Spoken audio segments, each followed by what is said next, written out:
Hi guys, welcome back on my YouTube channel. It's been a while that I didn't make a video, but today I think I have something very interesting to show you. I will show you the new team that I found to kill the steel flanked Penveid, at least to do some descents, damage on steel flanked Penveid without Caliburn Archer. And I think it is very interesting to do as much damage as possible on Steel Flanked Penveid without Caliburn Hatcher because it also means that you will be able to use Caliburn Hatcher in other bosses and specifically on Telos because I believe that Telos is the most difficult boss in Hell of Conquerors right now. So if we can do descent damage in Pinvade without Caliburn Hatcher, it means that we will have much more chance to also do a lot of damage in Talos with Caliburn Hatcher. This is why I want to show you this team, and I really believe that it's gonna be very interesting for the future of this content. This could be us. So back to what I was saying. Could be us. So before to go back to the fight, I want to speak about the Dev Nut number 10 that they just released. They said that they gonna add new content. It will be a new PvP content. So this is great. This is great, but this is not what I want to speak about. Um, I want to speak about. Let me check that things. Equipment engraving is a system that will grant additional stats to existing equipment. Uh, so it's going to be a new enhancement method, and this is important because I think with that had, so we will be able to we are probably not supposed to clear the Hall of Conquerors, at least to finish the 100 heads from the bosses in Hall of Conqueror right now. And I think it will help us a lot to reach that goal. And this is also why I want to be prepared to that kind of things, and I wanted to find a balance between the damage that I can do on each bosses from Half Conquerors. And right now, I could do a lot of damage in Pinveid, but I could not do a lot of damage in Talos. It means that if they had bonus on equipment, then I will probably be able to reach easily the maximum result on Penveid, but I will still probably be far to reach the maximum of damage in Talos. So I really think that it is important to find a balance between these three bosses, and when they will add this equipment engraving, then you will progress on each content, and you will probably be close to finish all the bosses in Half Conquerors at its full potential. So this is why I think it is important to consider that they will add equipment engraving, so we will probably can adapt the team that we will use to find the balance between all of these bosses.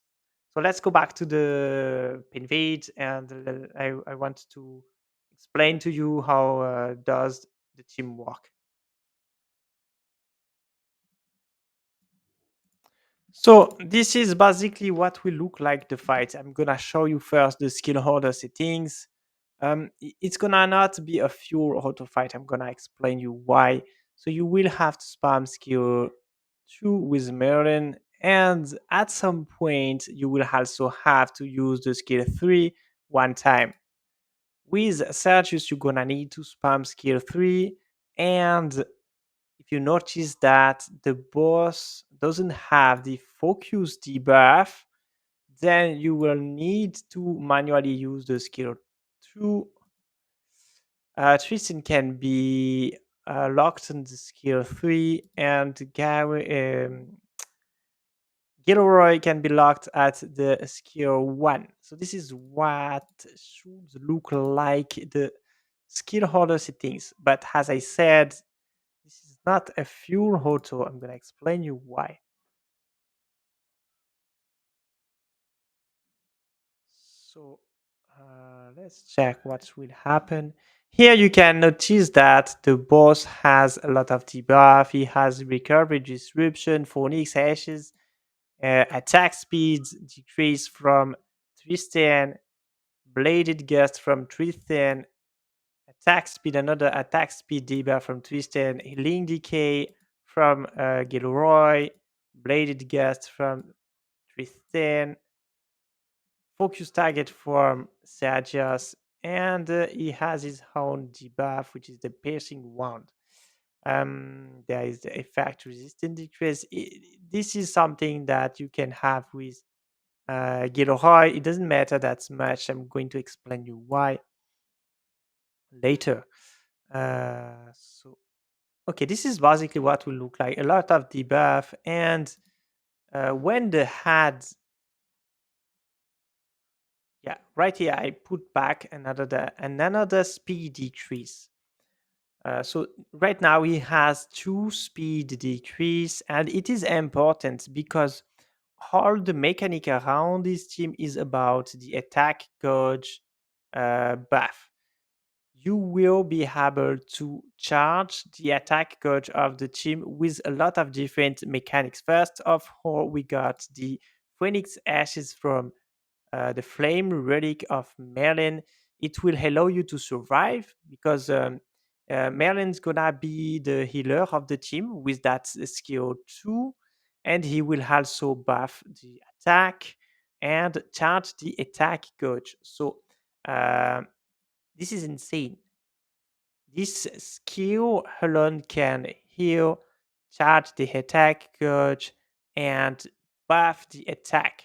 So it is very huge. And Merlin used to be one of the best champ in the game at the beginning with his flame relic. Now we don't need that much the flame relic of Merlin, at least before the Hell have Conqueror, simply because everything was way too easy. But now we got some difficult content, and this is why the potential of Merlin is back. We start to understand again the potential of this champ.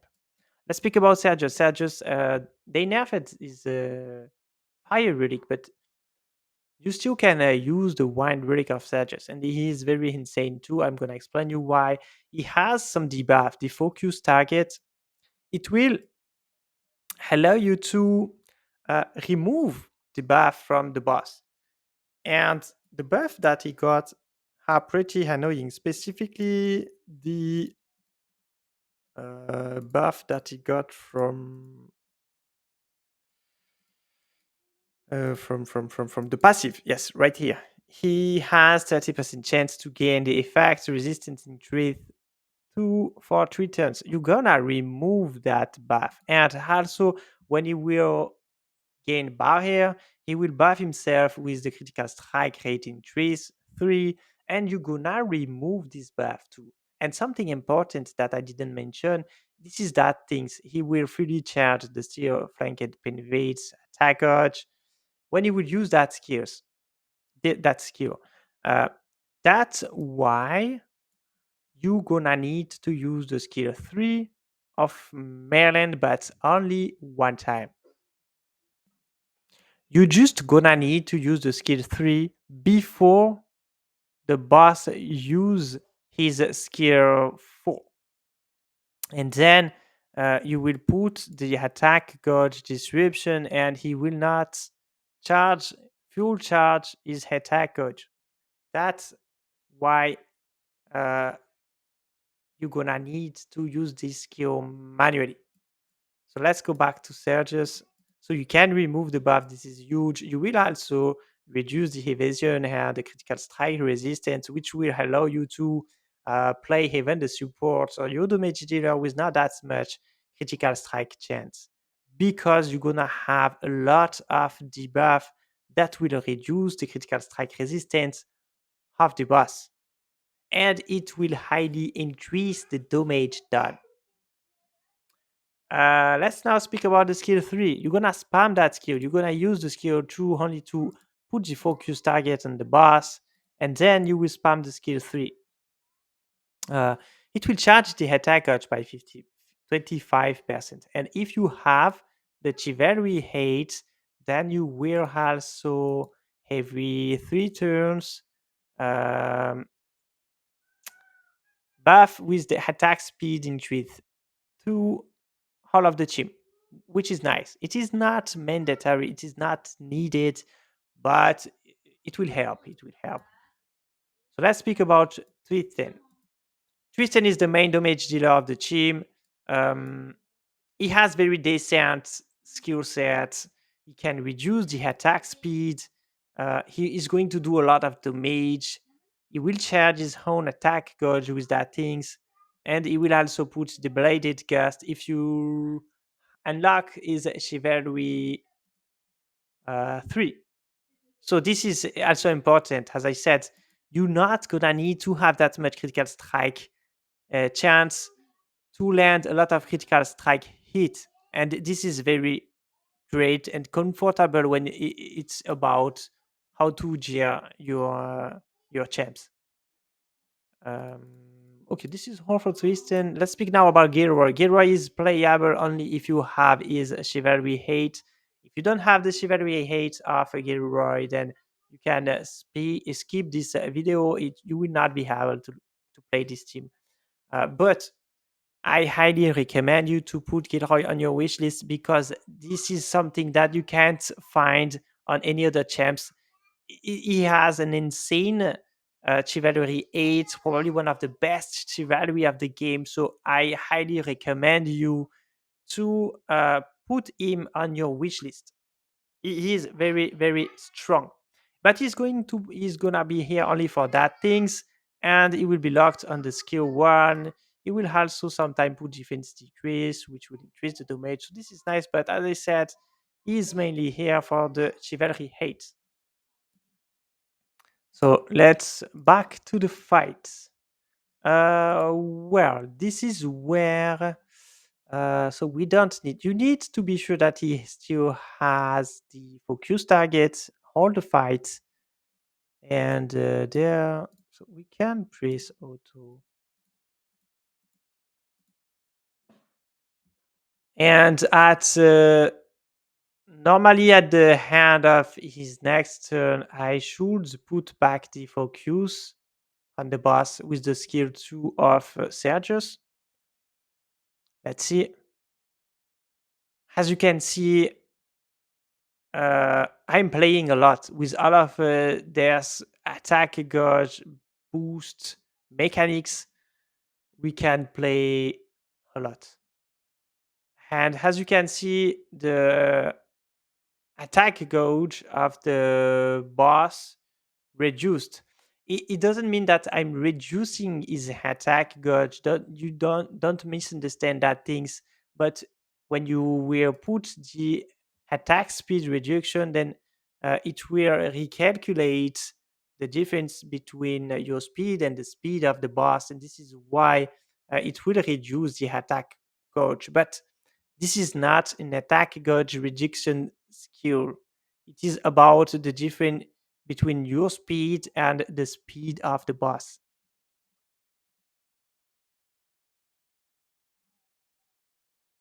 Here he's playing, and there the HUD is playing too. So when the HUD play, sadly it will remove all the different attack speed debuff that I put on the boss. So this is why I need to put back some attack speed decrease. You can do it manually with Tristan, or you can leave it in auto and it's gonna put the different attack speed debuff. But if you want to optimize, then you should play at least one time just after the boss played in manual to put one attack speed decrease. It will help to optimize the fight. And the next turn, you can start to put the attacker description now, with Merlin, because it lasts for 2 turns anyway. Let's me then I'm gonna let me check something. He has so it means that if I want, I can put another speed decrease. It didn't land. Yeah, I got 70, 70, 80. Forgot. 80% chance to inflict the attack speed decrease. So it means that it is not 100%. Sadly, it didn't land, but it doesn't matter that much. So right now we can, if we want, use the skill 3, and it will put this one on the boss, the attack gauge disruption. So when he will use the skill, his own skill 4, which is here, let's read it again. Right here, he will not charge his attack gauge. And this is important. This is very important. So be sure that you land the attacker disruption before the boss uses barrier skill.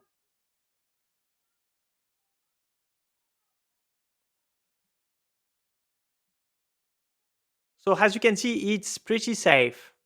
It's pretty safe. Even if we took some damage at the beginning, we hit a lot of time while the boss has the phoenix ashes. So we hit back everything. So this is why he used the barrier, as you can see, and he didn't charge his attack coach. I removed the right here. Yeah, I forgot to. Yeah, I do something wrong. As you can see, he has the effect resistance, so I have to put back the focus debuff, and then I will remove the different attack, the different resistance buff from the boss, and also the critical strike chance that he had. There, I put right here. Okay, so I think we can press auto again. Let's check his buff. Okay, we removed everything. And now what do we have? The focus target 2 turns. Perfect. So we don't need to do anything special.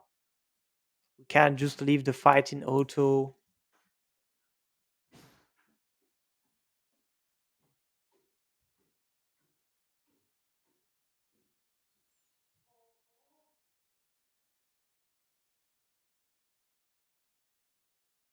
So I put another speedy trace 2 on the boss. As you can see, it highly reduced his attack gauge.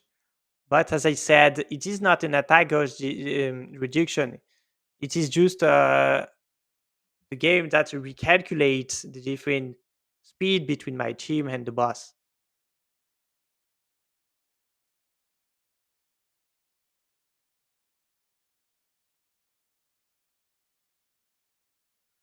So we already destroyed the 60 hertz, which is nice. And it is in, we just play manually what, one time, maybe 2 times. So it's not that annoying. Okay, right here.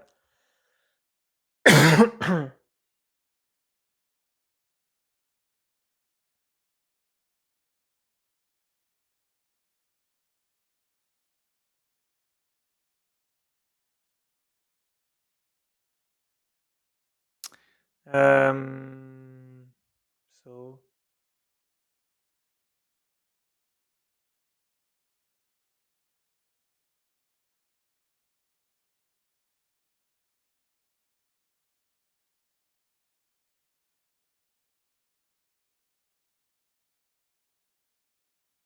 okay, 50 turns left. I think the boss is not gonna play anymore.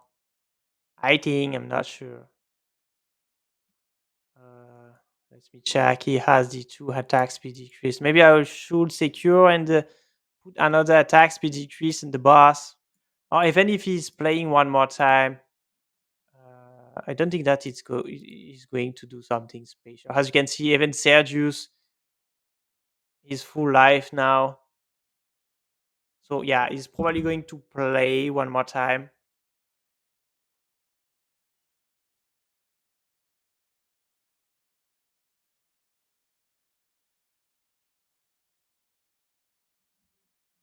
Or maybe, yeah, I put another speed decrease. No, still not. If I don't want the boss to play, 35 turns left, then look at what I'm gonna do. Ah, yeah, that bad. He played one time, but well, it doesn't matter. It didn't kill me. Ah, yeah, yeah, yeah. It is a problem because now I got the attacker to disruption, as you can see. So everything around my team is wrong now. It will not work anymore. So I should have manually put some attack speed decrease on the boss before that turn. Sadly, I forgot to do that. I'm still discovering the mechanic of this team, to be honest. Um, but it is also good to notice what is important. So we just noticed that uh, when the boss is gonna play, how many time did he played? Can we look at how many times the boss played? I think he played like 5 times. So uh, you gonna need to, if you want to finish the fight, if you want to optimize the fight, then it could help to manually play with Tristan and put and be sure to land as much speed decrease the buff on the boss as possible. And then the boss should not play that much.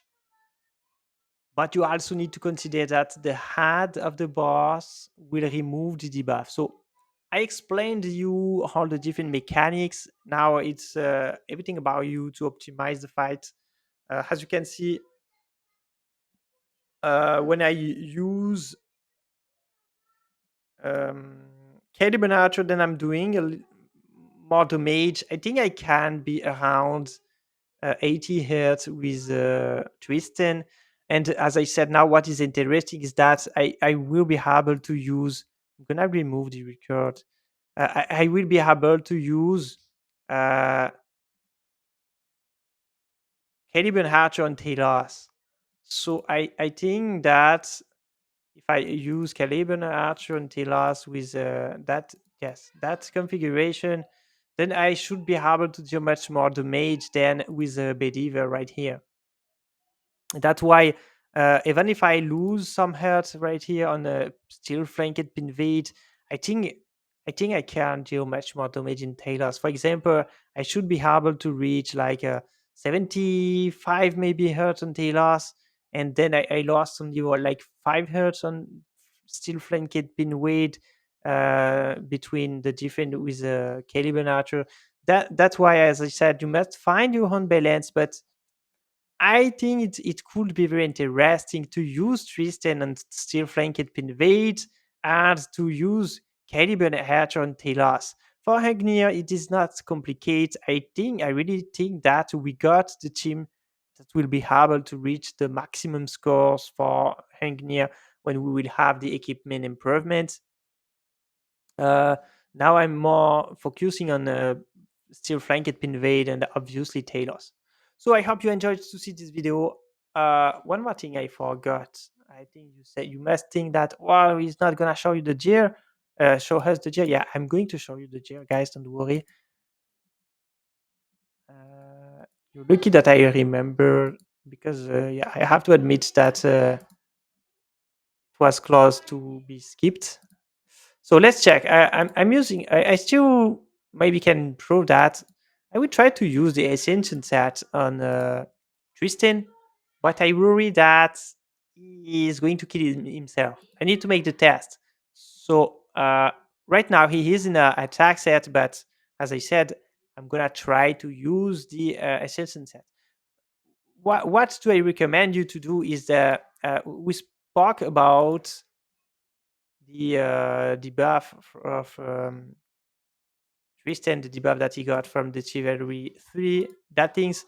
So you will have a lot of that things on the boss, three, four, five, maybe, plus the focus that will reduce the critical strike resistance. So I recommend it to you to focus on attack speed, critical strike damage, and attack for the substat. You can ignore the critical strike rate, and it's gonna be similar for all of your champ. Sorry. So if you have some gear with a lot of attack speed, critical strike damage, and attack, obviously attack, then go for it. Don't focus on critical strike rate. I'm using him with um, the mage set. You don't need counter attack set anymore because, as you noticed during the fight, the boss didn't play that much. So you can choose between attack and ascension set and the mage set. Uh, After, well, for example, that is very bad. I'm losing a lot of substats right here because I don't have critical strike damage and I don't have that much attack speed. So if I have something better, then yeah, I would obviously swap the attack necklace. Yeah, this one is not that good too. So I still can improve. Maybe I should even swap the attack set for the speed set. You can also try. Speed set can be a good option too. I'm gonna make the test with the speed set. I really think that the most important is to have the best substat. You really need to have as much attack and critical strike damage and attack speed as possible. Maybe you could even play in broken sets. It can be maybe better than the attack set. Well, attack sets will give you extra 30% attack. So even if you have good substats, it's not gonna be easy to got 30% of extra attack. So this is for Tristan. Merlin, I'm using Merlin a very with an offensive set. I didn't speak about that, but he's doing a lot of defense damage. There, I still can improve the same. This is the same things of Tristan. All half the champs in this team can be playable as the mage dealer. Uh, you're gonna need to use Vigor sets in Merlin because you will maybe lack of Vigor if you don't use the Vigor sets. Now let's speak about Gilroy. So a lot of I didn't show you, right? A lot of attack speed, and a lot of critical strike damage. This is the main stats that you need to focus. Gilroy is the same. A lot of attack speed, a lot of critical strike damage. I'm even using him in a attack speed set and some effect accuracy. Um, so I just, as I said, I just found this team. So I still can do a lot of improvement on the stats. I don't think that I have that much good stats because this is not something that I focused. Most of the time, you always want to have some critical strike rate. So I don't have that much gear with only attack, speed, and critical strike damage. But this is what you need. Maybe I can skip the effect accuracy, but sadly I don't have that much critical strike damage set. So I feel like the only one interesting set could be the mage set, but I don't have that. And now let's speak about Sergius, the last one. Um, he is the fastest in the team. He has a lot of speed and a lot of effect accuracy. Maybe I could play him with the mage, like with some attack and critical strike damage, but I don't think that even with offensive stat, he's doing a lot of damage. So it doesn't matter that much. I think just play him as fast as possible with some effect accuracy. Uh, and this is the one. Wait, yeah, this is the one who's in a unity set. It is important to have someone in a unity set. It can be Gilroy, or maybe you can also play Merlin in unity set. it depends on what you have, obviously. And Tristan is in a focus set. I got some decent focus sets, but as I said, you got a lot of critical strike anyway. You don't need that much critical strike, so I'm mainly using the focus set for the critical strike damage buff. But well, I don't know if it is really important. It is obviously you're gonna uh, have more critical strike damage, but you should be able to deal some decent damage with broken set, for example, do whatever you want. But as always, focus on attack speed, attack percent, and critical strike damage. And right here, you want to have attack speed. Everyone has to be in attack speed with the ring. This is also important. You need to play as fast as possible to continuously charge the attack urge. Or if you don't have enough speed, then the boss is going to play, and it will not be as easy as you saw during the fight in my video. So bye bye, guys. Enjoy the game. Hope it will help you to find a new team. Maybe you didn't have a decent Caliburn hatcher, um, but you can maybe do that team more easily than the other team, the other basics team that I showed around Caliburn hatcher. So bye bye. See you soon for another video. Don't forget to subscribe to my channel if you like to see my video.